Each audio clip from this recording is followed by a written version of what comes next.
جادو میں شدت پیدا کرنے کے لیے عدت میں نکاح. اچھا حنفی میں دوران عدت نکاح کے بعد نکاح ہی نہیں ہو سکتا. اچھا نکاح ہو ہی نہیں سکتا. ہو ہی نہیں سکتا.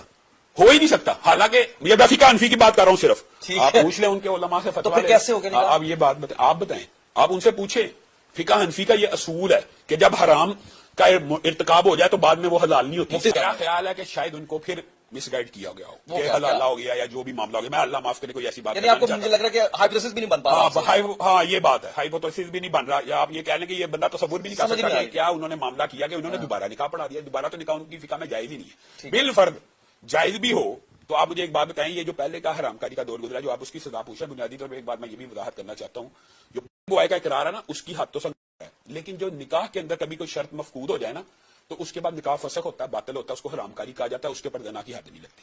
یہ میں بات کہنا چاہتا ہوں. سمجھ رہے ہیں؟ یعنی اس نکاح کی حد زنا کی نہیں ہے. پھر کیا ہے؟ ہاں اس کی حد یہ ہے کہ ان کو علیحدہ کر دیا جائے. یہ حرام کاری کا جتنے دیر وہ نکاح میں تھے حرام کاری کا ارتکاب ہوا ہے, اگرچہ وہی حرام کاری کا ارتکاب ہوا ہے جو زنا ہوتی ہے, لیکن شریعت میں اس کی حدود نہیں کہ ہو سکتا ہے کسی نے انجانے میں کر دیا. جیسے مفتی سعید صاحب کا کیا قصور ہے, ان کو تو بتایا ہی نہیں گیا. مفتی سعید صاحب میں تو بات کر رہا ہوں پرٹیکولرلی بشرا بی بی. مثال دے رہا ہوں, عمران خان صاحب کو یہ علم ہی نہ ہو.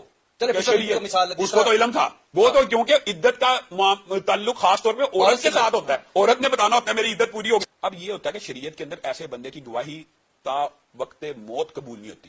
اچھا یہ بہت بڑی پلنٹی ہوتی ہے. پھر کیا اس سے بڑی پلنٹی کیا, یہ بھی سنیں کہ جو بندہ سکا جھوٹا ثابت ہو جائے وہ رسول اللہ صلی اللہ علیہ وسلم کی حدیث بیان نہیں کر سکتا. وہ تو نارملی کرتے ہی ہیں. میں ویسے کہہ رہا ہوں وہ بیان ہی نہیں کر سکتا. اس کے بعد سے یہ اتھارٹی چھین لی جاتی ہے کہ آپ رسول اللہ اب اتنی محترم ہستی کی بات نہیں کوٹ کر سکتے, آپ جھوٹے ہیں. یہ تو تھا ہم سب کا ہی کہ یار یہ کرپٹ نہیں ہو سکتا. مالی طور پہ تھا نا کس نے شوکت خانہ بنایا, نمل بنائی, وہ تو شانے کی گھڑیاں بیچتا پکڑا گیا. بیڈ لک سمجھ لیں یا قوم کی بدقسمتی سمجھ لیں کہ انہوں نے جس ٹریپ کے ساتھ خان صاحب کو کہا کہ آپ وزیر اعظم بن جائیں گے وہ بن بھی گئے. پھر عقیدہ پختہ ہو جاتا ہے. پختہ ہو گیا. یہ سارے کا سارا زوال میں سمجھتا ہوں انہی وجہ سے یعنی پلٹ کے آ چکا ہے.